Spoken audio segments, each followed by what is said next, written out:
Bom, gente, então, dando continuidade aqui às nossas atividades de hoje, essa mesa é para a gente falar do mapa dos festivais do Brasil, feito pela Simpla, em parceria com o DataSim. Esse mapeamento é uma coisa que a gente vem há muito tempo já sonhando com algo parecido. E, bom, a gente, no âmbito ali da Sim São Paulo, né, os festivais e as conferências, enfim, é um assunto que a gente debate bastante. No Conselho Consultivo da Sim São Paulo tem gente de outros festivais. A gente tem um circuito muito grande de festivais no Brasil. E dados dessa atividade, desse segmento, são um desejo antigo do setor, não só da Sim, mas todo mundo que de alguma maneira, trabalha relacionado a esse setor. E aí a parceria com a Simpla foi muito importante para a gente, porque eles têm alguns dados que permitiram que a gente fizesse esse primeiro levantamento.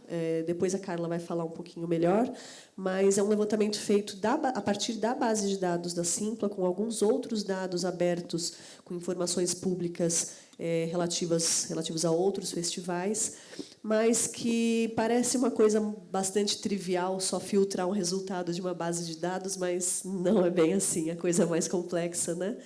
Então, eu tenho o prazer de iniciar os trabalhos dessa mesa, o Mapa dos Festivais do Brasil. Eu tenho aqui ao meu lado a Carla Megda, da Simpla. Tenho aqui o Gustavo Danelli, TNT Energy Drink, que não só apoiou também a pesquisa das casas que vocês viram na primeira mesa, mas também a TNT Energy Drink está patrocinando o coquetel que vai acontecer ao final dos trabalhos de hoje. E tem também o Tomás Bertoni, que é do Festival Coma. Bom, faz muitas coisas, entre elas o Festival Coma, que é também um ponto de vista para a gente bastante importante para comentar essa pesquisa e esse levantamento de dados. Então, desde já, eu passo aqui a palavra para a colega Carla, e ela vai apresentar, eu vou comentando algumas coisas, vocês também, se quiserem ir comentando ao longo da fala, a gente pode fazer esses comentários. Por uma questão de logística só, acho que os comentários do público podem ser feitos nos minutinhos finais, mas é claro que, se tiver uma questão que tenha que ser respondida naquele momento por uma questão de entendimento e tal, também podem ser feitas ao longo da apresentação. Então, vamos lá? Vamos lá, gente. Boa tarde. Primeiro, eu vou dar um contexto, assim, porque a Simpla também apoiou isso. A Simpla hoje é a maior plataforma de eventos do Brasil, e, pela essa capilaridade que a gente apresenta do mercado e volume de eventos que a gente tem algumas estratégias focadas em data science dentro da Simpla, onde a gente estrutura esses dados para entender como que se comporta o mercado de eventos do Brasil como um todo. E o festival é um desses braços que a gente estruturou junto com o apoio da Sim São Paulo, do Núcleo DataSim. E, para a gente, é muito gratificante apresentar esse projeto. É um primeiro estudo que a gente tem apresentado assim, público para o mercado. É muito bom ver iniciativas como o DataSim trazendo à tona isso, porque nós, como uma empresa de tecnologia que presta serviço para o mercado de eventos, a gente sente que isso precisa ser discutido mais. A gente entende que o mercado de eventos cada vez mais precisa se profissionalizar dentro da parte de tecnologia, e a gente quer debater sobre esse assunto, e a gente quer também apoiá-los e incentivá-los para que vocês consigam ter cada vez mais autonomia na mão de vocês. E os dados estão aí para isso. Os dados, eles podem ser usados a nosso favor também. Então, eu vou apresentar para vocês o resultado desse mapeamento que a gente fez. É um primeiro início de estudo. A gente queria aprofundar mais, mas acho que é com o tempo, e isso, de fato, toma-se muito tempo. Bom, só um minutinho. Aqui a gente explica um pouquinho como que ele foi feito. Tá? A gente conseguiu coletar... Tem uma colinha aqui, gente, porque são muitos números. A gente conseguiu coletar 1.928 festivais no Brasil, que aconteceram no período de 2016 até o período de novembro de 2018. O que são esses 1.928 festivais que a gente levantou? São todos os eventos de pequeno, médio e grande porte que se consideram festivais de música. Então, para que a gente conseguisse agrupar esses números e esses eventos, de fato, a gente teve que iniciar um conceito de o que era festival. E festival, para cada um, é uma coisa. Então, foi um processo difícil de discussão para a gente definir esse conceito. Então, a gente definiu a partir do pressuposto que são eventos que têm como foco principal a música, que se concentra a música, que tem no seu conteúdo mais de uma atração musical e que a organização deste evento de si considera um festival. A gente não está falando só de festivais de grande porte, nesses 1928 que a gente levantou.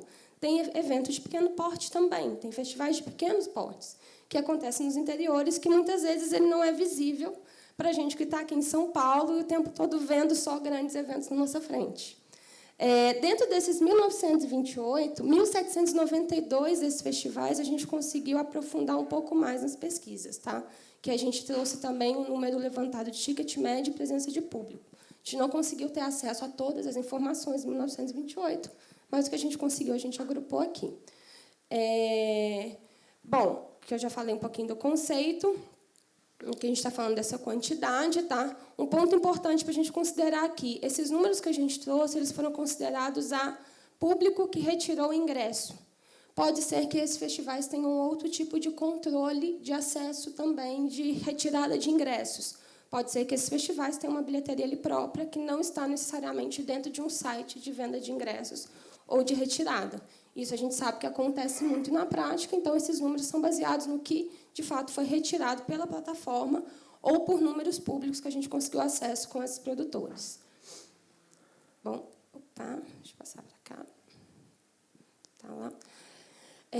Bom, aqui nesse desenho daqui que eu vou trazer para vocês, eu gostaria que vocês observassem as cores, como elas vão mudando, e o percentual de cada um desses estados. Aqui tem um mapa por estado, e onde está, em cada ano, por exemplo, 2016, a distribuição por estado e o percentual de festivais concentrados nesses estados. Esse número aqui ele vai modificando para 2017 e vai para 2018. Uma coisa que eu gostaria de ressaltar aqui, que eu trouxe, foi, falando de São Paulo, Rio Grande do Sul e Minas Gerais. Em Minas Gerais, por exemplo, em 2016, concentrava-se 27,43% dos festivais. Em 2017, esse número caiu para 22,3%.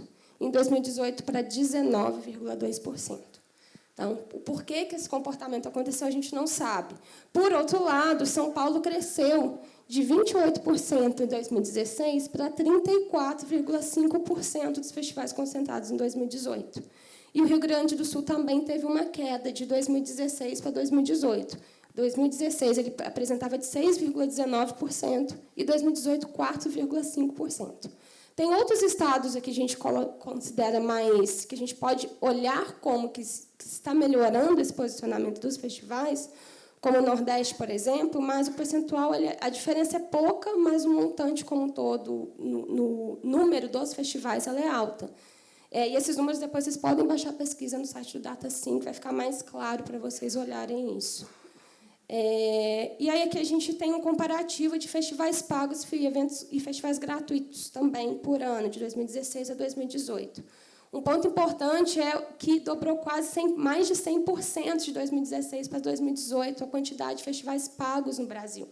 Isso é um número muito legal. Tem vários fatores que podem influenciar isso. Tanto a profissionalização desses festivais e terem começado a trabalhar com uma plataforma de retirada de ingressos, pode ser que eles até existiam antes, mas não se existiam esses dados concentrados em algum local, como também, de fato, pode ter crescido e o incentivo para os festivais acontecerem ter sido maior. Eu tenho estudado e acompanhado o fenômeno dos festivais de um outro ponto de vista, de um ponto de vista mais acadêmico, né, de pesquisa, e a bibliografia europeia, por exemplo, fala de um fenômeno de festivalização da cultura, em que eles observam que, sim, no mundo o número de festivais tem aumentado. Então, pelo menos, o diagnóstico que eles fazem é de que, sim, tem aumentado. Isso é muito bom para a gente que trabalha com música, a partir do pressuposto que o festival é um evento em que se concentra mais de uma atração musical, ou seja, isso faz com que circule cada vez mais bandas no mercado. Boa tarde, gente, tudo bom? Só para adicionar o que a Dani falou, tem muito a ver também com a geração, né? Essa geração Z que vem da milênio, que prioriza experiências sobre outras coisas, assim, né? Então, é difícil tirar a galera de casa, hoje em dia, para qualquer evento, para qualquer teatro, cinema, né? Cinema está tipo, meio falindo, mas não falindo, ninguém sabe como é que vai ser. E festival tem sido a forma mais eficiente de tirar a galera de casa. Então, muitos produtores que fazem outros tipos de eventos estão voltando para esse formato de festival, seja de pequeno, médio ou grande porte, que tem muito a ver com essa entrega de experiência que os jovens hoje em dia prezam mais do que puramente um show qualquer, assim, né? Legal. É legal comentar sobre isso, sobre experiência, porque quando a gente pega para analisar mais a fundo a quantidade de pessoas que circulam nos eventos, a gente não fez uma pesquisa de campo, por exemplo, mas a gente circula muito em eventos e acompanha muito o mercado. E é muito nítido ver que pessoas que vão aos festivais, muitas vezes eles estão indo porque um amigo está levando ele, não necessariamente porque ele conhecia. Porque ele quer viver essa experiência junto com alguém que ele conhece. E isso acaba que incentiva que tenha mais eventos, tenha mais festivais e que as pessoas também adquiram cada vez mais cultura. E os festivais estão investindo também não pela o quanto que é caro fazer um festival, a dificuldade das leis de incentivo e tal. Os festivais estão prezando por essa experiência e criando uma linha assim de que não precisa de nomes super conhecidos para ter público, né? Isso é uma coisa muito boa, falando como artista também, que é muito chato ser contratado e ter aquela vibe, nem que seja implícita, de que é a sua responsabilidade levar o público, né? E ficar só nas costas das bandas e dos artistas, tipo, posta no Instagram, sabe? Tipo, vibe dos contratantes, assim, e que, às vezes, a gente fica com vontade de responder, tá, mas e o que sua produtora está fazendo para divulgar? A sua produtora tem um nome na cidade que as pessoas vão para o evento independente de quem vai tocar, porque gostam do tipo de evento, então, dos festivais por esses dois lados, e aí cai também na importância dos festivais de divulgar a nova música brasileira, né, porque na mídia não tem mais tanto espaço. Então essas coisas estão culminando, acho que para isso, assim, né, para cada vez mais festivais e nessa linha do que a gente está falando. A gente estava comentando na mesa anterior, na primeira, sobre a pesquisa das casas, justamente isso. Primeira coisa da lista das listas, né, como a reputação vai se construindo nos festivais. E como, numa época de não mídia massiva, como único canal de informação, como a divulgação dos artistas e das produtoras também é importante para essa regimentação de público. Eu vou aproveitar o gancho de vocês e comentar de algo em relação à pesquisa, que a gente observou muito nesse momento de coletar e unificar esses dados. Apesar da gente ter essa concentração de dados através da Simpla, tinha muitas informações que a gente pegou pública, do site do festival, do site da produtora. E o quanto ainda é muito confuso se buscar essas informações. A gente não conseguia encontrar o contato da produtora que organizava o festival. Então, a gente sabia que o festival existia, a gente não conseguia encontrar essa informação. E aí, isso eu estou dando um pouco do ponto de vista montando uma pesquisa. Agora, imagine uma marca que queira patrocinar um evento, sabe que ele é legal e não consegue encontrar essas informações estruturadas dentro de um site. Então, vocês que trabalham com evento também sempre refletirem sobre isso. As informações que eu estou mostrando para o mercado sobre o que é minha marca, o que é o meu festival, elas estão coerentes, elas estão concisas, está tudo contemplado ali? O histórico do festival, a quantidade de público, o que foi esse festival, quanto tempo ele tem, por que o projeto não seguiu. Enfim, isso é uma coisa que a gente teve muita dificuldade de encontrar. E acho que essa pesquisa também, todas as apresentações que a gente fez sobre ela, a gente reforça muito isso. Vocês que estão no mercado de eventos e são donos desses festivais também, olhem para como vocês estão colocando essas informações para o mercado, para o público no geral, não só para quem está consumindo o ingresso, mas para quem está pesquisando sobre o seu festival. Às vezes, você pode acabar perdendo uma oportunidade por conta disso, né? Eu vou voltar aqui nesse gráfico rapidinho, só para a gente comentar sobre os eventos gratuitos. A gente tem poucos números de eventos gratuitos, porque a grande maioria dos festivais gratuitos que acontecem no Brasil, eles não têm nenhuma forma de retirada de ingressos. A grande maioria. A gente conseguiu ter, através da Simpla, esses números, eles são baixos, comparado com o que a gente imagina que exista no mercado, mas a gente não consegue aprofundar esses dados de eventos gratuitos, porque a gente não tem essas informações. A gente não sabe quem são as pessoas que frequentam esses eventos. Então, assim, talvez valha a pena ou pensar um evento gratuito também utilizar a retirada de ingresso para você começar a construir alguma informação, algum dado através daquilo. E aqui a gente traz um agrupamento da média de festivais por mês no Brasil. Esse gráfico ele é super real, quando a gente para pensar como quem está no mercado de eventos, né? Chega final do ano, tem tanto festival para você ir que você não sabe qual que você vai. Você tem que ir por eliminatórias. Às vezes você recebe convite, né? Tem que escolher, no mesmo final de semana, como. às vezes tem 10. No Brasil, acontecendo os 10 grandes. E aí você vai em um num dia, no outro dia tem a mesma atração, no outro, enfim.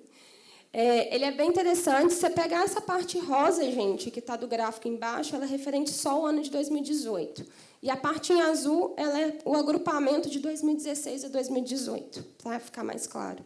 E aí a gente tem a sazonalidade por mês. E observem o grande pico de novembro. Novembro é onde tudo acontece. Se vocês estão pensando em montar um festival em novembro, lembrem desse gráfico.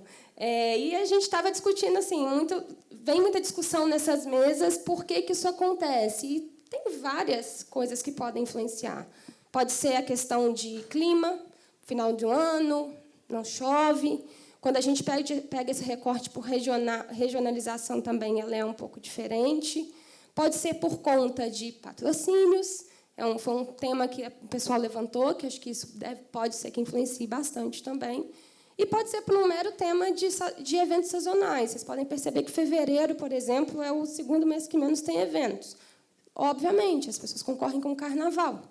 Então, quem vai fazer um festival concorrendo com o carnaval, que também é um grande festival, se a gente parar para analisar. Eu acho que não de maneira determinante, mas um elementozinho a mais aí é o próprio ciclo orçamentário de apoios públicos, né? Porque às vezes um apoio que sai no começo do ano ele tem que ser executado naquele ano fiscal, então tem que encerrar ali em dezembro, né? Então a captação de recursos que demora bastante tempo, então claro que os festivais eles não dependem na sua maior parte disso, mas alguns deles sim dependem, e aí o ciclo orçamentário governamental então pode ser um elemento a mais determinando isso.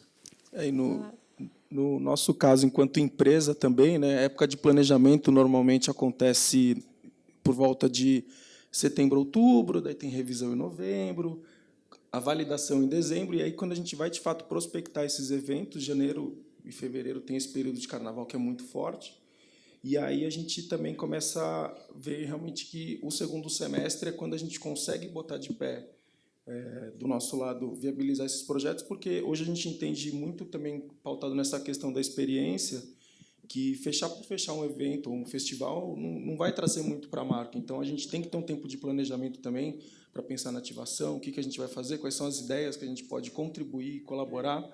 E, para a gente ter esse tempo hábil, esses projetos acabam, às vezes, levando 3, 4 meses para se viabilizar, porque o processo, às vezes, dentro de casa, acaba sendo burocrático, né? Um ponto para a gente pensar aí, a política para eventos ela não pode se encerrar num período anual, né? Se você pensar num quinquênio, você conseguiria certamente distribuir ao longo do ano muito melhor esses eventos, otimizando não só o período do ano, mas, inclusive, o próprio investimento, né? Então, é uma coisa aí para a gente se pensar quando tiver que pautar diálogo com o poder público, por exemplo, de uma política que não seja pensada só anualmente. Sim. Aí a gente pode ver, segundo lugar, né, depois de novembro, a gente tem o mês de setembro, que está com 206 festivais que acontecem no Brasil todo. E, por questões de comportamento que a gente tem observado ali na Simpla, de outros festivais que estão despontando, que estão nascendo, dos menores também, a gente tem observado que pode ser que agosto seja um novo novembro. Então, em 2018, a gente está vendo esse comportamento acontecendo bem forte, mês de agosto. E é uma coisa para quem trabalha com eventos também ficar de olho nisso. Acho que a gente conseguir um calendário em que todo mundo sai ganhando do ponto de vista de público. Por exemplo, a gente tem numa mesma cidade, em 2 finais de semana seguidos, 2 festivais com uma programação similar, talvez isso não seja nem positivo nem para a sociedade, nem para o produtor também, nem para as marcas também. Agora, em agosto, vai ter o Coma, que é de 2 a 4. Aí, no fim de semana seguinte, que é de 9 a 12, vai ter o Goiânia Noise e o Porão do Rock, ao mesmo tempo. E no seguinte... Não. Vai ter o Goiânia Noise, aí depois o seguinte é o porão com bananada, né? Então, só para exemplificar, você está falando que agosto rolou várias polêmicas, inclusive, né? sobre isso. E deu umas treta até com a galera dos festivais, não com a gente. Por causa disso, assim... Mas eu acho que essa coisa, pelo menos nesse nicho dos festivais que usam lei de incentivo, eu acho que a razão principal é mesmo essa cronologia orçamentária, assim. E uma coisa que eu brinco que talvez ajudasse isso nesses planejamentos que você falou também, é se a gente estipulasse que o carnaval é sempre fim de janeiro. Pronto, vamos desapegar desse negócio de 40 dias depois da Páscoa, sei lá. Porque, velho, vira o caos, tá ligado? Ninguém nunca sabe quando é o carnaval e tal. Eu juro que ia ajudar bastante, só que isso nunca vai acontecer, eu sei. Mas o carnaval ficar mudando de janeiro a março ali é sempre ruim para os planejamentos dos festivais e das marcas e tal, é bem ruim. A gente teve na Simpla, essas semanas atrás, um bate-papo com algumas marcas e estava comentando assim, como que é o prazo para vocês investirem em um evento ou ter uma captação de patrocínio privada mesmo. E a grande maioria respondeu que é em função de questões de burocracia, de aprovação de orçamento interno e tudo mais. É o segundo semestre que inicia-se a análise de projetos para ser aprovado para o ano seguinte. Só que aí eles concorrem com o carnaval também. Então, assim, a grande maioria hoje que incentiva festivais são marcas de bebida. A gente pode observar, tem algumas marcas que estão investindo também, mas a grande maioria é bebida. E elas trabalham basicamente nessa ordem de aprovação orçamentária, parecida também com a parte de pública também, né? E eles demoram 120 dias para pagar depois que você emite a nota. Então, é tipo caos, desespero e pânico sempre. Aí depende da empresa. Ah, tá. Desculpa. Mas é um tema para debater, porque é tão interessante para as marcas, quanto para o produtor, quanto para o público que está consumindo, a gente repensar como que esse calendário pode ser benéfico para todos. Quando a gente vem aqui por regiões do Brasil... Deixa eu ver se eu acertei aqui. Aqui a gente tem o Sudeste, né, sobressaindo. O Sudeste é o roxinho mais claro, que está lá em cima despontando. Em azul escuro, a gente tem a região Nordeste. E olha como que a região Nordeste também influencia o novembro. Então, a gente tem muito festival que acontece no Nordeste também em novembro. A gente vem o rosa, na região Sul. A região Sul ela também está em terceiro lugar ali em novembro. Mas, por exemplo, o Centro-Oeste não é a que está a maioria em novembro. É em maio. É em maio. Isso. Então, tem essa questão climática também, né? Festival, geralmente, quer acontecer em locais abertos. Mas vamos pensar que esses festivais aqui que a gente está analisando não só são grandes eventos, são os eventos pequenos também. Tá?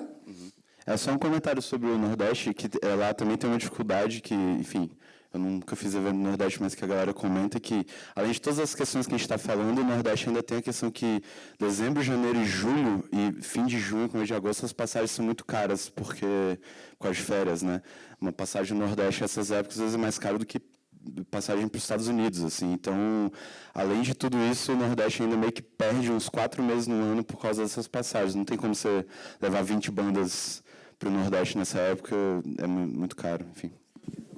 E essa questão também do Nordeste muito implica também na questão do São João, que é uma festa muito forte deles, que demanda um investimento gigante da parte deles e do nosso também, enquanto patrocinador, e como esses eventos acabam competindo, e nossos esforços referentes a São João são muito grandes, porque, no final das contas, a gente pertence também à cervejaria, então, assim, é o principal. Muitas dessas praças, às vezes, é mais forte até do que o Carnaval, dependendo da região do Nordeste. O São João é mais forte e eles priorizam, eles trocam datas que eles não folgam, não tiram os feriados, às vezes, por volta do período de Carnaval, para pegar o período de São João, que é o mês inteiro.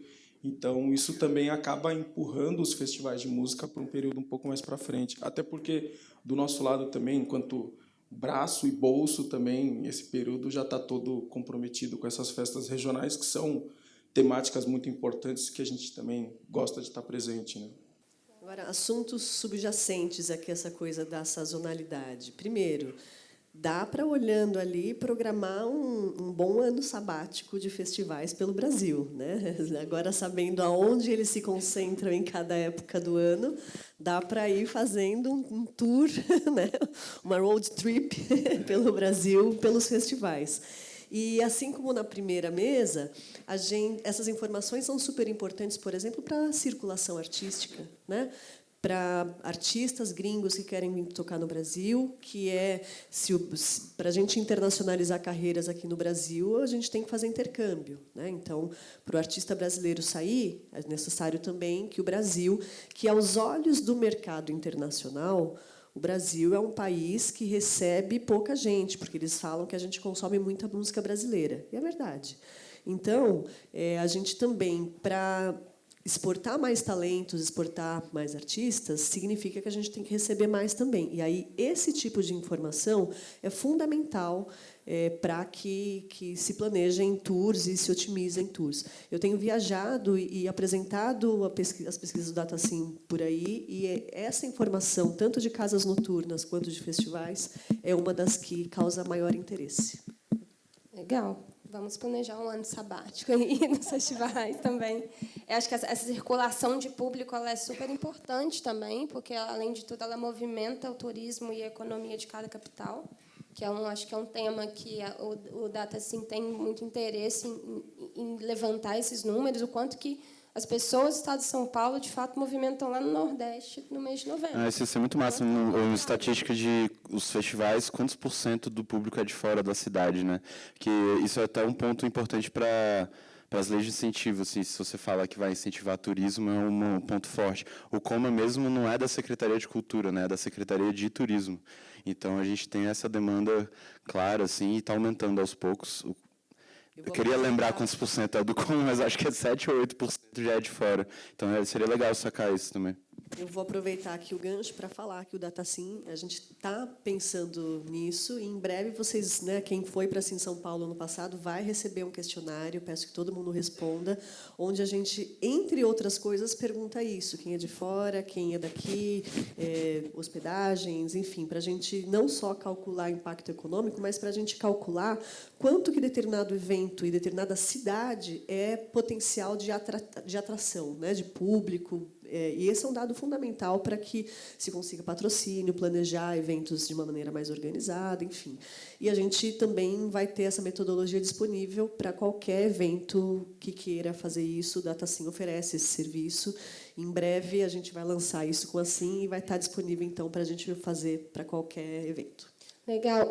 Vou aproveitar que o Tomás comentou do Coma. Hoje a gente trabalha com parceria com vários festivais de médio porte na Simpla. E, através da própria plataforma, vocês conseguem coletar as informações de onde a pessoa vem. Então, você não precisa ter necessariamente uma pesquisa de campo posterior ao seu evento. Você já consegue coletar essa informação antes, porque isso vai servir de base para vocês, depois, quando forem buscar um patrocinador. Falar, olha, meu evento vem X% de fora da cidade. Porque, muitas vezes, você faz evento no interior, mas que 70% do seu público vem da capital. E aquela marca talvez esteja trabalhando o público daquela capital ou daquela faixa etária. Tem muita marca entrando em contato com a própria Simpla para entender esses perfis por eventos, e a gente só tem essa informação se ela é coletada no momento da criação do evento. Então, é toda uma questão de planejamento também do seu evento, de publicar, de como vai ser a sua estratégia de venda, para vocês conseguirem coletar essas informações. É isso. Esse dado, de fato, ele é determinante para a gente apoiar alguns eventos, porque São Paulo, por exemplo, é um estado muito grande. E aí, quando a gente recebe propostas de alguns festivais do interior, interessa para a gente saber se a massa que vai para aquele festival, pensando que esse evento é de uma região pequena, se ele vem de São Paulo ou se ele vem de uma outra grande, digamos assim, capital do interior. Porque o nosso olhar também é muito diverso. Às vezes, por exemplo, a gente tem um olhar para São Paulo e não tem para Campinas. Então, se o evento é próximo a Campinas, não me interessa tanto quanto se ele tivesse mais gente de São Paulo. Então, isso também ajuda muito para a gente determinar em quais eventos a gente participa ou não. A gente vai falar um pouco dos gêneros desses festivais, tá? A gente tem algumas pré-classificações de gêneros dentro desse sistema que a gente fez essa unificação dos dados, tá? Que vão de eletrônico, que é puramente o festival de música eletrônica, o multigênero, que são festivais que mesclam mais de um gênero musical em sua programação, rap, e a gente agrupou nesse número de rap hip hop, funk, hip hop junto do rap, funk, rock, MPB e samba estão agrupados, sertanejos e outros, tá? Nesses outros, eles incluem demais gêneros, como instrumental, como jazz, como forró, e a gente ressalta bastante o jazz E o forró também, porque são frentes que têm tido uma representatividade dentro dos festivais bem legal, para a gente começar a observar como empresa também. E aqui a gente tem essa distribuição por ano, tá? 2016 a parte rosa, em azul a gente tem 2017, 2018 a roxa, e aí tem cada gênero musical ali representando. Como vocês podem observar, quase que 50% desses festivais que foram mapeados, a grande maioria está classificada dentro de multigênero. São festivais que mesclam nichos musicais dentro de um mesmo evento, que eu acredito que é um pouco do propósito do festival entre si, né? Muitos produtores enxergam o propósito do festival de colocar essa mistura, de colocar um pouquinho de cada coisa para que todo mundo conheça, de colocar um pouco do rock, um pouco do hip hop, um pouco de samba, talvez, ali dentro, e não colocar uma coisa muito forte orientada. E isso também vai na realidade da geração que tem consumido hoje a música. As pessoas hoje têm consumido um pouco de tudo. E a gente olha também o eletrônico, por exemplo, ele está em segundo lugar, junto do rock se aproximando. Eles não tiveram muita mudança nesses 3 anos, mas a gente, como empresa de venda de ingressos e olhando para os eventos que estão sendo criados cada vez mais, a gente tem observado uma inserção muito forte do eletrônico dentro do multigênero, que aí é uma outra visão do mercado de música eletrônica que surgiu nesses últimos 2 anos, que está crescendo muito, que tem um apelo cultural muito forte também e que conversa muito com o público que consome multigênero. Então, isso a gente pode ver na própria programação dos festivais que vem vindo por aí, como isso tem sido mesclado. O próprio Lollapalooza é uma vitrine disso, se a gente parar para analisar. Quanto que o eletrônico foi forte no Lollapalooza, como que os outros festivais têm colocado isso dentro de um único festival. Eu vou repetir o que eu já disse na primeira mesa, que o Brasil vem sendo cada vez mais reconhecido pela sua produção de música eletrônica, né? Então, é natural que isso aparecesse nesse levantamento. Só pensando que talvez fosse massa destrinchar essa porcentagem dos multigêneros para saber tipo quantos estilos tem desse multigênero, para saber se é realmente diverso o quanto parece e quais são esses estilos que estão se mesclando, assim. Talvez fosse interessante sacar isso, porque como é tão relevante, talvez fosse massa destrinchar isso, assim. A questão do gênero, assim, do ponto de vista sociológico, é super complicado, porque musicologicamente são restritos a quantidade de gêneros, né? Mas as pessoas elas denominam muitos gêneros que, na verdade, musicologicamente não existem. E aí, como é que você classifica, como é que você capta o dado e depois como é que você apresenta esse dado. Então, são 3 operações que parecem simples, mas são super complexas. É que até no mercado de música eletrônica, determinados eventos, quando a gente recebe propostas, a gente compara com outros e eles também, dentro do universo da música eletrônica, entendem que existem diversos estilos e eles, às vezes, não gostam até de ser comparado com outros festivais de música eletrônica. Eu falo, não, mas aquela é eletrônica, é o Psytrance tal, o outro, meu, Trance tal, lá. Eu falo, desculpa. Sabe? O rock tem essa divisão, o eletrônico tem essa divisão. Acho que, musicalmente falando, todos os estilos têm suas divisões, mas o público que consome, eles olham... Não sei se vocês viram aquela tag de palavras de música consumidas que foi apresentado no painel anterior, que é exatamente isso. Cada um escuta uma coisa. Um escuta bandinha, que, na verdade, pode ser música carnavalesca. Uma Apareceu, por exemplo, o gênero brasilidades. Então, músicas românticas. Então, assim, tinha de tudo naquela nuvem, porque é como que as pessoas consomem. Quando a gente vai coletar esses dados, a ferramenta que a gente utiliza hoje é de machine learning, que é uma ferramenta vinda de inteligência artificial. E se a gente deixasse isso para que o produtor colocasse o que tinha dentro do evento dele, ia virar também aquela tag de palavras. Então, a gente tenta filtrar um pouco mais próximo, gêneros mais próximos para isso. Mas, se a gente fosse fazer uma pesquisa mais detalhada, minuciosa, que não dependesse só de machine learning, que fosse cada festival analisado, aí sim a gente conseguiria fazer isso, porém, demoraria meses ou anos, talvez. E aqui, gente, eu vou puxar agora para falar de ticket médio, tá? Só para a gente lembrar, não são todos os festivais que a gente teve acesso às informações de ticket médio. Foi só uma parte dele, foram 1.792 ao todo, tá?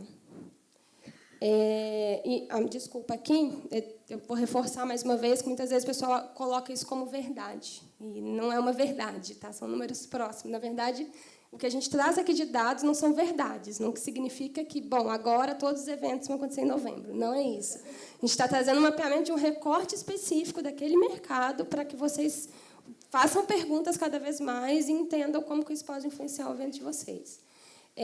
Vou reforçar que alguns desses festivais eles podem ter outras formas de venda de ingresso e de precificação. Tá? Pode ser que eles tenham bilheteria que não estejam dentro da plataforma, então não vai estar contemplando nesse ticket médio que está sendo mostrado aqui. Ou cortesias. Ou cortesias. A cortesia influencia o ticket médio se ela é gerada através de plataforma. Se ela é gerada através de lista, ela não entra nessa conta. Então, isso acaba impactando um pouco a análise também, mas, em linhas gerais... Só para vocês verem como é fácil a vida do pesquisador, porque cada decisão de pesquisa que você toma, você tem impacto direto nos números, e você sempre tem que estar checando para ver se esses números gerados são próximos da realidade ou não. Exato. Vamos lá. Aqui a gente tem por região do país e por ano também, como que foi esse crescimento do agrupamento de todos eles. Vocês podem observar, por exemplo, a região sul representa o maior ticket médio dentro desses festivais analisados. E a região nordeste fica em segundo lugar. Tem algumas coisas que podem ter influenciado isso através dos números que a gente viu dentro da pesquisa. O nordeste, principalmente, é muito comum que eles aumentem o ticket médio dos ingressos desses festivais que eles vendam com outros serviços, como, por exemplo, o pacote completo para acesso ao festival, a excursão, o pacote de hotel embutido disso, um combo de bebida, um combo de camisa, de CD, de alguma coisa desse tipo. Então, isso não é puramente um ingresso para todos eles. Então, a gente acredita que o Nordeste pode ter tido essa influência, sim, pelos festivais que a gente analisou ali, a gente foi entender depois o que era, e o Sul a mesma coisa. Então, se a gente tem essa visão de que eles vendem um combo com excursão que influenciou isso, significa que tem muita gente que sai de outros estados para ir para lá e que está consumindo isso também. Então, é o que a gente estava falando das pessoas se movimentarem de um lugar ao outro para irem a esses festivais. E isso é uma fonte também para que vocês observem o quanto que não é só no Sudeste que tem o maior ticket médio, por exemplo, de venda de ingresso que eu estou falando. A gente não está falando de ticket médio do evento como um todo, que a gente só está contemplando ingresso. E o Centro-Oeste aparece como mais baixo, e aí eu acho que é uma mera questão de formato de evento que pode estar acontecendo ali. A gente não entendeu, não sei muito bem o porquê. Mas eu acho que é similar ao que a gente vê na realidade dos venda de ingressos desses festivais que a gente frequenta. Muitas pesquisas poderiam desdobrar dessas, né? Porque sim, a gente tem muitos pontos a entender e cada um desses pontos renderia uma pesquisa específica e, né, todo o tempo necessário para isso. A gente está começando. Eu não sei o quanto influencia Brasília, o Distrito Federal, no Centro-Oeste ali, mas as leis de incentivo de lá, que são as que eu conheço, elas são boas, então a gente consegue bastante patrocínio, mais do que em outras regiões, e uma das contrapartidas é que o preço seja baixo. Então, eu não sei, Bruna, o quanto isso pode ser um dos fatores aí. Sobre isso, especificamente, posso dizer, porque eu fiz uma consultoria lá para o governo do Distrito Federal, e eu pude comparar, então, aí o Distrito Federal em relação à região e em relação ao país. Sim, o DF influencia muito esses números, e não só as leis de incentivo, mas também o próprio FAC, que é de apoio direto, né, de investimento público. Então, isso tem um peso, sim. Infelizmente, agora foi... Está dando ruim, mas vamos ver. E aqui a gente fez a comparação por estilo musical e ticket médio também de todos esses festivais desses 3 anos. Tem um ponto importante ali do pop, para a gente ressaltar, que ele deu uma sobressaída bem alta, ali, de R$ 168. Existe nessa pesquisa alguns festivais do nicho K-pop, que está concentrado no pop. E o K-pop, para quem não conhece, é o fenômeno da banda BTS, que saiu no Fantástico esses dias aí também.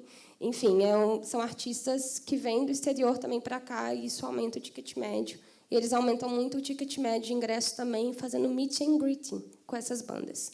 Então, não necessariamente só ingresso. Por isso, tem esse outlier, que a gente chama que é fora da curva aí do pop, que ocasionou foi o K-pop, que está presente dentro desse subnicho aí do pop também.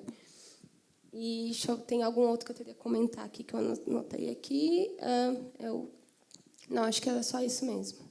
desse outlier. Dos outros, legal, ali está R$ 84,84. O que está influenciando muito esses outros são os festivais de forró e de jazz. O festival de jazz ele já tem um ticket médio um pouco mais alto, até pela segmentação de público que ele trabalha, o que ele oferece. E os festivais de forró que a gente analisou, que estão dentro desses outros, a grande maioria acontece assim, tipo, em fazendas, que tem um deslocamento que você fica vários dias no forró e paga o camping, paga tudo junto. Então, isso também aumenta o ticket médio dele. Não é só o acesso do evento, é o combo todo para a venda da experiência lá. E aqui, público presente. A gente tem essa análise por público desse evento. A gente não conseguiu análise de todos, também a gente não conseguiu acesso a esses dados todos. A gente considerou a quantidade de público através da quantidade de ingressos vendidos. Tá? Então, tem uma diferença do que é ingressos vendidos do que é ingressos feitos para validação. A gente não está olhando a validação dos ingressos, a gente está olhando os ingressos que foram retirados. E alguns festivais podem ter outras formas de controle de público também. Então, a gente tem uma quantidade expressiva de crescimento do ano, em percentual, e de ingressos retirados, que praticamente a gente acredita muito que a influência da tecnologia também, do avanço e de ter chegado à parte de venda digital de ingressos, tem influenciado isso. Então, é uma coisa que a gente não necessariamente é só que o evento cresceu ou que os eventos aumentaram, mas que os eventos começaram a se profissionalizar cada vez mais com a parte de gestão de ingressos também. Isso é um ponto para a gente relevar. E aqui é crescimento anual do público por região, por ano também. Em azul escura, 2018, em rosa, 2017, em roxo, 2016. E a gente tem esse recorte por público. A gente pode observar que a maior concentração é Sudeste, disparado, até pelo número de festivais que a gente conseguiu mapear dentro do Sudeste também. A gente tem a região Nordeste em segundo lugar, depois Centro-Oeste, e aí tem um meio termo ali entre Sul e Norte. E uma coisa que a gente analisou aqui, que a gente gostaria de comentar, é que o Centro-Oeste, de 2016 para 2018, ele teve uma queda de público nesses festivais que a gente analisou. Não sei se foi a quantidade de festivais que diminuíram ou a quantidade de públicos que vão a esses festivais que caíram também. E o Sul também teve esse mesmo comportamento. Ele subiu de um ano para o outro, depois ele caiu. Então, podem ser N fatores que têm influenciado esses números aí. E, por fim, gente, eu acho que a gente vai abrir para perguntas, para a gente discutir mais. Eu queria muito ouvir a opinião da parte do Tomás aqui também, com o Festival Coma, como empresa também a TNT, da percepção deles. A gente colocou as considerações finais muito pensando em desencadear para que vocês que organizam eventos, que trabalham com isso, o quanto é importante a gente ter essas informações estruturadas. Isso nos ajuda a estruturar essas pesquisas para que vocês utilizem elas no futuro para pleitar um patrocínio que seja para dar mais embasamento e para profissionalizar cada vez mais o nosso mercado, que a gente sabe que não existia pesquisas no mercado de eventos até então, principalmente no Brasil. Em outros países existem várias, e a Dani, que tem, junto com a Fabi, trabalhando nisso com o DataSim, sabe muito mais disso assim, do que qualquer um. Mas a gente gostaria muito de que essas pesquisas colocassem para vocês também o que vocês, como organizadores de evento, precisam também se estruturarem para que nos ajudem a construir isso. Responder no formulário, por exemplo, do DataSim. Respondam os formulários. A gente só consegue montar uma pesquisa tão inspiradora que vai ajudar e agregar o mercado com as respostas de vocês. Eu costumo fazer uma brincadeira assim nos bastidores, que eu vou revelar aqui agora, que é o seguinte: a gente não é a Receita Federal. Pode abrir os dados para a gente, porque se a gente tivesse esse nível de integração, que tudo que a gente sabe está lá, né, disponível, a gente nem precisaria perguntar para ninguém. É justamente porque a gente não tem esses dados e esse nível de integração de base de dados que a gente precisa recorrentemente fazer as perguntas e fazer todo mundo responder questionário. Esses dados, eles não têm outro objetivo senão auxiliar o próprio setor a não só se profissionalizar, mas fazer com que esses números trabalhem para o próprio setor, né? Fazendo com que o investimento privado seja mais qualificado, com que o investimento público conte com elementos melhores para tomar boas decisões e investir onde é necessário, né? E, às vezes, se gasta um dinheiro enorme onde não é mais necessário, porque não existe avaliação de política pública também. Então, assim, parece brincadeira, mas é verdade. O meu interesse não é fiscalizar a vida de ninguém. O meu interesse é construir dados que não sejam identificados. Todos os dados que a gente apresentou aqui hoje, a gente não está falando de uma casa noturna ou um festival. A gente sempre fala no setor. E é dessa maneira que a gente apresenta os dados. Então, se, por acaso, alguém aqui for representante de casa ou festival, ou, nas próximas pesquisas que eu vou anunciar aqui, quais são as que a gente vai fazer, chegar, por algum motivo, ao tipo de profissional que você representa nesse mercado, não tenha medo de abrir nem dados econômicos, porque a gente não usa isso de maneira individualizada, a gente não vai fiscalizar ninguém. É para a gente construir um setor forte que a gente está perguntando isso. A gente entende que, em outros países, esse tipo de dado é construído pelo próprio poder público, né? São eles que, para incentivar determinado setor da economia, né, porque cultura, muitas vezes, por países que têm a cultura como um ativo importante, é visto como uma área econômica como qualquer outra. Então, para se investir nessa área, para fazer essa área render por si mesma e trazer dividendos para o país, precisa se fazer uma pesquisa inicial. Então, essas pesquisas geralmente são feitas por governos, por estados, para que o investimento seja melhor. No nosso caso, a gente não espera mais que isso aconteça e a gente começou a fazer a gente mesmo esse tipo de levantamento para construir um setor melhor. Então, o mínimo que a gente espera é que a gente tenha uma boa acolhida, e não só nas respostas, mas também, a partir do momento que esses dados estejam públicos, que as pessoas assumam que esses números são delas. Esses números são de todos nós. A gente é que tem que defender o nosso setor e a gente é que tem que construir esse setor mais forte, unido e que pensa, apesar das suas diferenças, em uníssono em relação à construção de um mercado mais forte. Antes de abrir para a pergunta, eu vou só anunciar as próximas pesquisas que o DataSim vai lançar.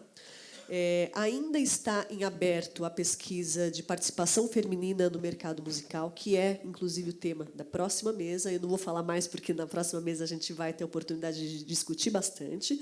Então, é uma pesquisa que ainda está em aberto. E as próximas pesquisas que a gente vai soltar, os questionários, são o setor artístico, né? Começando pelos artistas. Então, para a gente checar esse impacto econômico todo e para checar, bater com as informações que a gente já tem das outras pesquisas, a gente precisa perguntar coisa para os artistas, né? Então, a próxima que a gente vai lançar é a de artistas.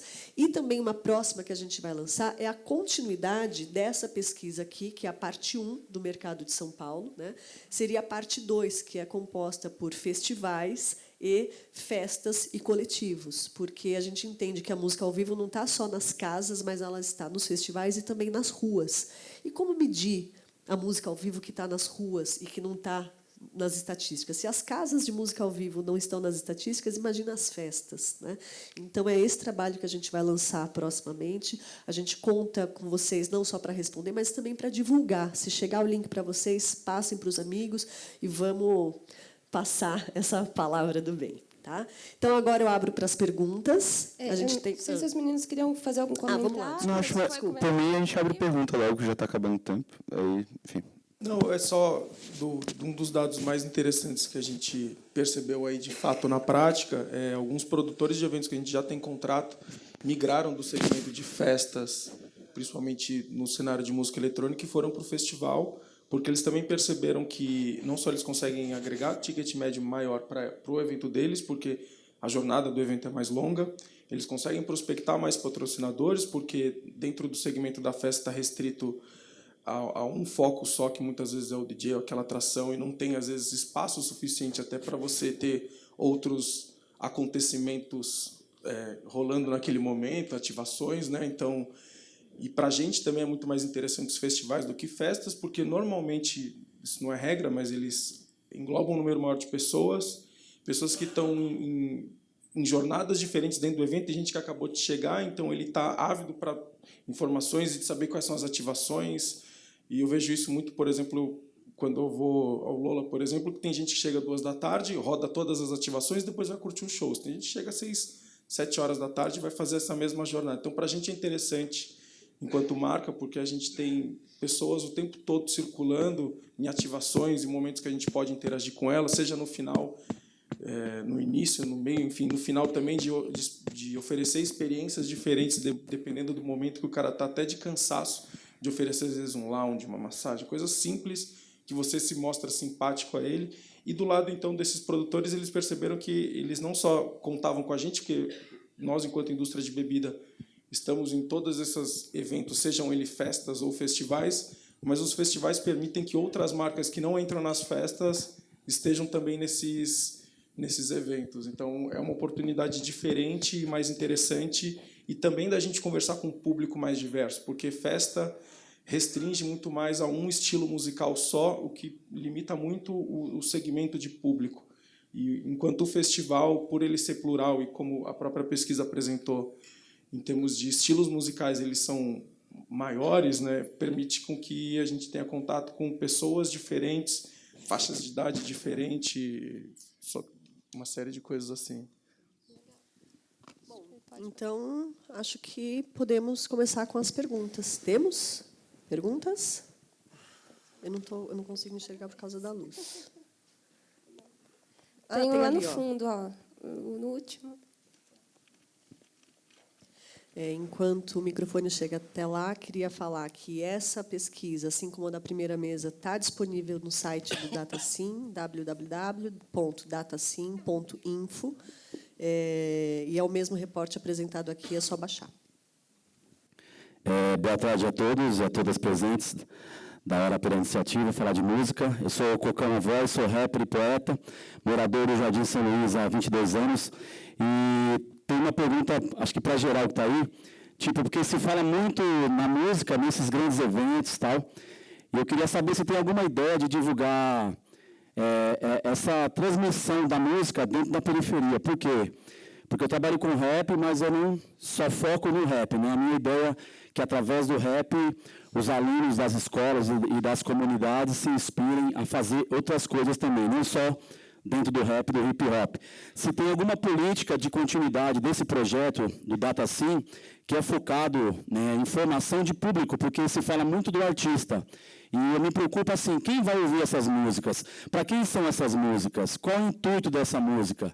Porque se fala muito do festival, em valores, né, no que consome, no que vende, etc., que também é importante, né, não estou dizendo isso que é demérito de não ter isso, mas se existe alguma política para que isso vá para a periferia. Por quê? A periferia ela é uma grande consumidora de música, através do YouTube, das plataformas digitais, etc. Até mesmo de comprar CD, né, que ainda para a gente é uma coisa já que está ultrapassada, mas as pessoas querem comprar CD, querem consumir CD, até disco voltar a produzir, porque tem pessoas que compram.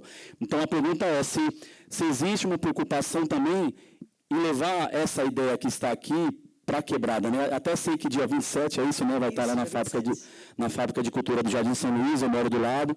Então, se tem alguma coisa assim para esse espaço, mas que cheguem direto para os jovens das periferias. É isso.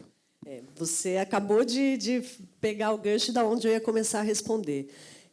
Além de ser a pesquisadora responsável pelo DataSim, eu faço parte do Conselho Consultivo da Sim São Paulo, que é uma instância nossa que a Fabi, diretora da Sim São Paulo, criou em 2015. E uma das coisas que a gente faz no Conselho, como projeto da Sim São Paulo, mas que eu, como conselheira, tenho participado, é o Sim Transforma, que também surgiu em 2015, que é esse trânsito entre a Sim São Paulo e as periferias, entendendo que a periferia não é uma só, e que não pode ser um movimento de só levar assim São Paulo para a periferia, mas que é uma troca. E realmente, quando a gente vai fazer as mentorias na periferia, nas fábricas de cultura, que é um espaço maravilhoso, quem sai abastecido somos nós, né? A gente trabalha o ano inteiro para que esse contato seja proveitoso para ambas as partes. Então, o que é o Sim Transforma? A gente marca datas em fábricas de cultura e a equipe do conselho e outros profissionais, às vezes, que não são do conselho, a gente passa um dia inteiro numa imersão de mentoria e de mentoria de ambos os lados, né? A gente fala que a gente dá mentoria, mas a gente sai super impactado pelas coisas que a gente ouve, que a gente recebe da periferia. Essa é uma parte. A próxima vai ser agora no dia 27, lá no Jardim São Luís, eu vou estar presente lá. E uma outra coisa que, no âmbito da pesquisa, a gente está fazendo é o seguinte: não tem sentido de você falar de música na rua se você não trouxer a periferia. Quantos fluxos tem, né, na cidade de São Paulo? A gente sabe que isso é um desafio enorme, porque qual é a estatística pronta que já fala para a gente, olha, são estes fluxos em tais lugares e contacta a pessoa tal para saber informações? Isso não existe, né? A gente que está levantando é um desafio enorme. Eu acho que ninguém faz ideia de quão difícil é isso, principalmente contando. Nós somos uma iniciativa de pesquisa independente, ligada assim em São Paulo, mas as nossas opções estão muito restritas às opções de patrocínio e de apoio que a gente recebe. Então, não é uma política de Estado isso que a gente está fazendo. Então, na medida do possível, a gente incorpora a periferia em tudo que a gente faz, como a gente consegue fazer. E eu acho legal também, de repente, eu não sei qual que é a possibilidade, porque eu não sei se vai ser divulgado lá para as escolas. Eu acho muito importante que as escolas da comunidade, os alunos, as pessoas, porque eu tenho projetos que eu faço dentro da escola que é divulgar o que tem na fábrica de cultura para os alunos das escolas. Então, eu acho que é uma boa oportunidade desses alunos também ouvirem isso, porque é muito importante para eles. Na minha época, eu tenho 40 anos, quando eu era mais novo, eu não tive essa oportunidade. Então, acho que essa ponte de trazer, porque eles são consumidores ouvintes, né? E eu acho que seria um gancho mesmo para, saber envolver de uma forma geral a comunidade dentro desse contexto da O música. principal centro cultural deveria ser a escola. Sim, da hora. Para começar, né? E quando a gente vê que educação musical, educação artística na escola está sendo criminalizado, essa não é uma luta dos professores. Essa é uma luta dos professores, dos alunos e nossa, dos profissionais da cultura, né? Então, a gente não pode dividir isso em caixinha e não pode deixar os professores se lixando com os problemas da escola. Essa é uma luta nossa e, assim, São Paulo sabe disso.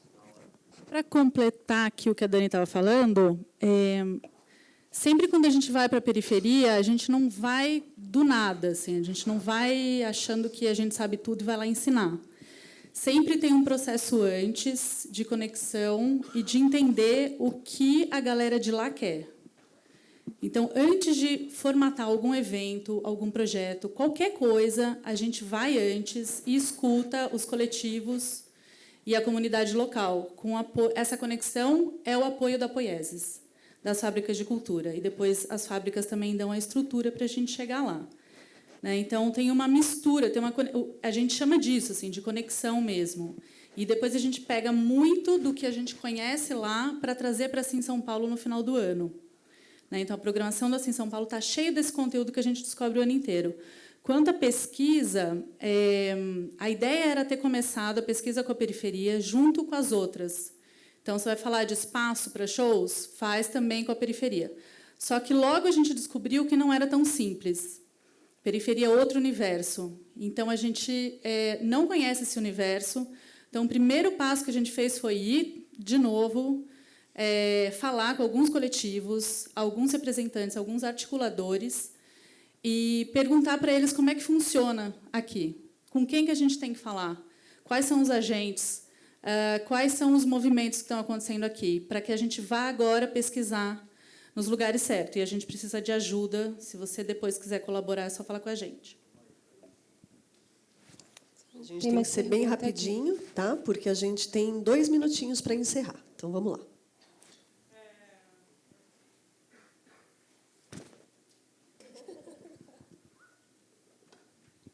Boa tarde. Meu nome é Thay. Eu tenho uma dúvida a respeito da pesquisa. Eu não sou consumidora do sertanejo, no caso, mas eu queria saber de onde, se assim, as pessoas se propõem a responder à pesquisa ou se vocês buscam, porque assim, me causou uma certa estranheza no país como o Brasil, a gente ter mapeado só um festival sertanejo, sendo que a gente sabe que nos interiores, não sei se eu enxerguei errado. É 1%. Ah, tá. Então, 1%. Mas eu ainda achei meio bolha, assim, não Sim. sei, porque me parece que isso é muito grande que a gente tem no nosso país. Sim, e né? é um universo muito grande, mas é um universo que para a gente foi pouco acessível. Entendi. Tá? Existe uma questão de acesso às informações que a gente não conseguiu. Existe um número muito grande de festival sertanejo no Brasil, a gente sabe. Os grandes festivais, por exemplo, o Vila Mix, vou dar um nome, Barretos, etc., não estão nessa pesquisa. Porque a grande maioria desses festivais eles estão agregados a outras empresas de ticketing que a gente não conseguiu acesso nem tem interlocução com eles. Então, a gente também, só para explicar o processo todo, que acho que é importante, está comentado no início da pesquisa, mas o processo nosso de análise foi através dos dados que a Simpla já possui, tá? E também de dados que a gente buscou, de dados e informações públicas do mercado. Então, a gente foi atrás desses grandes festivais, todos divulgados nas redes sociais e tudo mais, só que alguns deles, por exemplo, dados como esse estilo musical, o dado de ticket médio de público, eles não estão aí. Sim, porque a gente não conseguiu acesso às informações. E aí eu vou trazer um gancho que a Dani comentou. Muitas vezes o pessoal tem medo de abrir essas informações achando que a gente vai fiscalizar. E quando a gente fala de público de evento e ticket médio, é uma informação extremamente sensível para um produtor de evento. Exatamente, porque o ticket médio, ali, por exemplo, do eletrônico, R$16, eu achei esse absurdo. Porque eu sou um pouco consumidora desse público também, que é, inclusive, um festival que tem muito... são longos os dias, né? Eu fiquei um pouco assustada, por isso eu decidi perguntar. O eletrônico ele tem um volume grande e tem muito festival pequeno nessa pesquisa. Então, a gente tem que pensar que a gente não está mapeando grandes festivais, tipo Tomorrowland ou etc. Se a gente está falando dos festivais pequenininhos eletrônicos que acontecem nos interiores. A grande maioria desses festivais que estão representados, desses 1.900, são pequenos festivais, que de público até 300 pessoas, por exemplo, mas que são considerados festivais pela quantidade de música que se toca e pela legitimação do próprio organizador do evento. Queria chamar a atenção para 2 pontos principais que eu acho que dialogam muito com a sua dúvida, e não só em relação a essa apresentação, mas a todas as apresentações de números na área da cultura. Primeiro, os números são uma média. Então, se você tem um festival que custa 100 e o outro é gratuito, o ticket vai ser 50. Né? Então, assim, já não corresponde à realidade, é uma projeção, uma média feita sobre a realidade. A segunda tem um caráter mais metodológico mesmo, que é o seguinte: tudo tem a ver com a abordagem que é escolhida para determinada pesquisa. No caso da pesquisa das casas, que é essa daqui que a gente apresentou na primeira mesa, realmente foi uma pesquisa, um survey, que é a técnica de pesquisa, que a gente envia um questionário para a pessoa responder.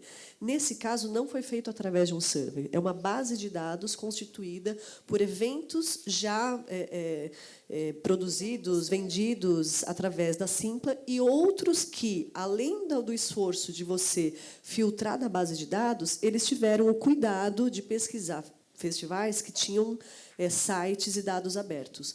Estão excluídos aqui outras plataformas que não abrem os seus dados, diferente do caso da Simpla, que trabalha de uma maneira diferente das outras tiqueteiras e abre os dados e coloca esses dados à disposição do mercado. Então, esses certamente estão excluídos. Então, aqui é um recorte sobre o universo. Isso aqui não significa que é a realidade, é uma decisão que a gente tomou em relação ao que é o universo. E assim... esse é o esforço nosso de pesquisador, porque é muito difícil você tomar uma decisão tentando imaginar qual é o melhor número a ser produzido. Né?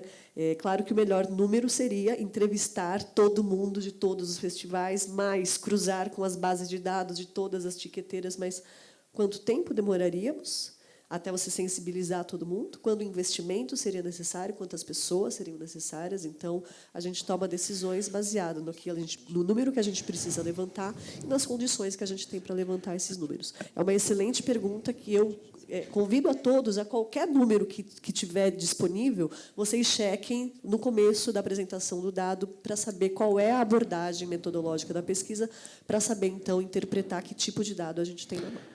Talvez, assim, com certeza já pensaram nisso, eu estou falando aqui, né? Mas talvez a divisão do pequeno, médio e grande porte ajude nessa percepção também, né? Já que tem tanto festival de pequeno porte, que aí talvez ajude a entender justamente esses nichos, assim. Aqui a questão era reconhecer-se como festival de música. Sim, você exato. Colocar, você se reconhece como pequeno, médio, grande.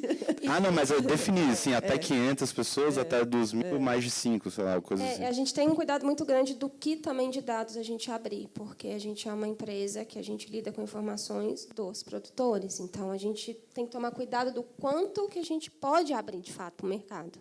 Então, você começa a fazer alguns cruzamentos ali, você vai entender o percentual exato de quanto que gira naquele mercado. Que isso é uma informação relevante para a fiscalização, por exemplo. É uma coisa que a gente não quer chegar nesse ponto. A gente trouxe a informação que a gente poderia abrir com segurança e que isso não tem um efeito negativo. Cada dado que se abre existe um efeito negativo. A gente está vivendo a era de boom de dados aí, e está existindo uma legislação muito rígida sendo estudada sobre isso também. Talvez daqui a um tempo a gente não possa abrir mais esses dados, nem nesse formato. Pode ser que aconteça isso. Mas eu reforço o que a Dani colocou. Isso não é verdade. Tá? Isso é uma média dentro do que a gente colocou aqui, e foi em cima da base que a gente, dentro da Simpla, tem. Esse recorte por tamanho de evento, a gente até apresentou ele na primeira pesquisa, mas, para a informação pública, a gente optou por não divulgar, porque isso pode ter um efeito negativo para alguns produtores. Então, a gente chegou a essa conclusão de que não. Mas, para você ter uma ideia, quase que mais de 50% dessa base são de festivais de pequeno porte, que a gente trabalha numa média de até 450 pessoas, mais ou menos.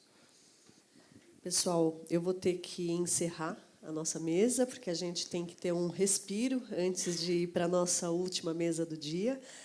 A gente volta, então, às 5h30 para falar da mais recente pesquisa do DataSim, que é a participação feminina no mercado de trabalho. A gente tem bastante coisa para contar para vocês. Queria agradecer a participação de todo mundo. É um prazer enorme estar aqui discutindo isso com vocês. Agradecer a presença de vocês num dia que é longo, né, com tanto dado e com tanta informação. E vamos ao nosso merecido descanso mínimo antes da próxima mesa. Obrigada.